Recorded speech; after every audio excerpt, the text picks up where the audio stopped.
back from the dead.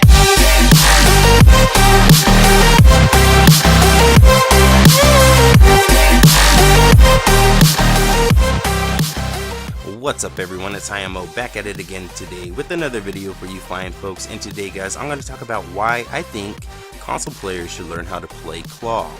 And the first thing off the top of my head that I can go off of right now is money. And for people that don't have money to invest into a elite controller or a scuff pad, then I think this is a very effective alternative. I used it for many years myself, and it's really a game changer, especially for FPS games and FPS players. This will benefit them the most.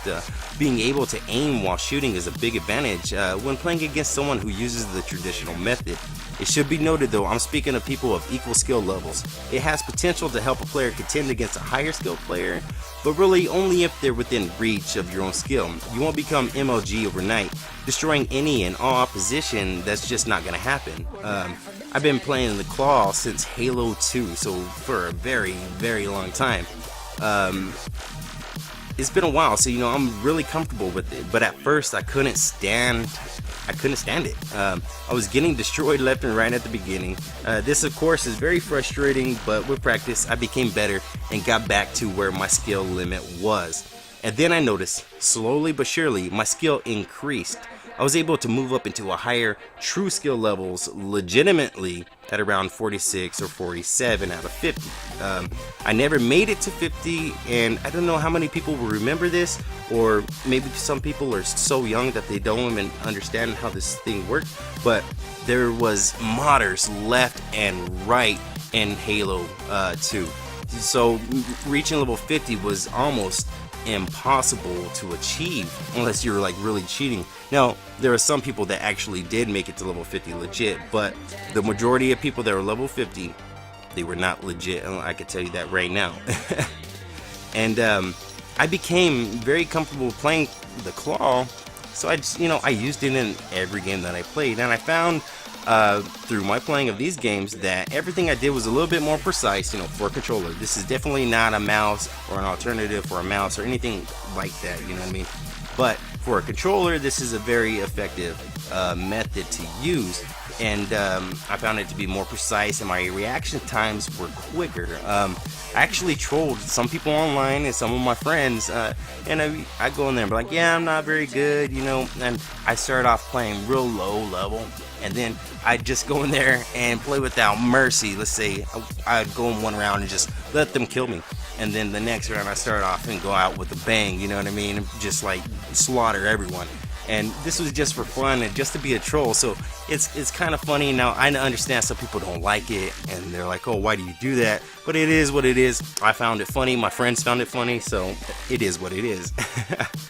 And it's just, giving guys a little bit of background on how I came to play with the claw method, and what I found to be relevant about it, and things like that, you know what I mean? So if you don't know how to place your fingers on the controller, then I'm here to help, you know what I mean? So what I typically do is place the end of the controller into my palm first, and then I get the thumb placement and the index position. I like resting the index finger, the tip of the index finger, on the B button and face it towards A. Now I find that to be the most comfortable and the best position for myself, but if you have a different way you want to place your fingers, that's totally fine.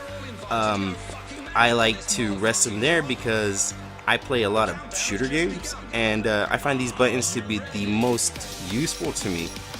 Some may disagree, but I feel the vertical game is a must, and you need to be able to throw your opponent off as much as possible when they're shooting at you. You don't want them to get those headshots, because those headshots deal more damage, right? So that's fine and dandy, and some people are like, oh, well, just strafe. Well, strafing is fine, against a low level player, but when you go against a higher level player, strafing can be sort of a hassle, you know what I mean? Of course, you're still gonna strafe, but you're gonna want to throw in the vertical jumps as well. You want to jump up and crouch down and throw them off as much as you can, and that's how you can kind of tell the difference between a skilled player versus a little bit of a lower skilled player. is how their movement is, you know what I mean, especially in shooters. And last up is the placement of my middle finger. You know, I like to play on the Xbox One. I like the controller, it just feels natural to me. But I like to rest my middle finger right between RB and RT, you know, so I can just rotate back and forth real quick and get the results I desire, you know what I mean? And that is pretty much it for today, guys. So what do you guys think? Is the claw something that you're interested in learning how to do? And if you have used the claw, have you noticed an improvement or a decrease in your actual skill? And would you actually recommend using the claw versus a scuff or an elite controller to someone that doesn't have money to actually afford these devices? And even if they do have the money, is that money worth it? Or should they just stick to the claw or the traditional method of actually playing some of these games? And if you guys liked the vid, leave a like. If you thought it was a horrible video, please thumb it down. And if you think I'm somewhat interesting, go ahead and leave a sub. Till next time, guys, catch you later. Peace.